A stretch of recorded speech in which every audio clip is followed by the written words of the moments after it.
Arestado naman ng Zamboanga del Norte PNP ang isang wanted person sa kasong attempted homicide sa Barangay Poblacion, Tampilisan, Zamboanga del Norte.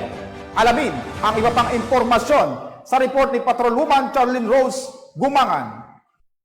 Ng mga otoridad ang wanted person na may kasong attempted homicide sa Barangay Poblacion, Tampilisan, Zamboanga del Norte. Bandang alas 6 ng umaga nang maaresto ang akusado ng pinagsanib puwersa ng mga tauhan ng Tampilisan Municipal Police Station na pinamunuan ni Police Captain Jonathan T. Lagang, Officer in Charge. Second Zamboanga del Norte Police Mobile First Company, 901st Maneuver Company, Regional Mobile Force Company at Zamboanga del Norte Intelligence Unit sa bisa ng warrant of arrest para sa kasong attempted homicide na may inirekomendang piyansa. Ang akusado ay dinala sa Tampilisan Municipal Police Station para sa kaukulang dokumentasyon at tamang disposisyon. Ang pambansang pulisya ay tulong-tulong sa pagpapanatili ng kaayusan at kaligtasan ng komunidad tungo sa nagkakaisang layunin na progresibong bagong Pilipinas. Mula dito sa Zamboanga Peninsula,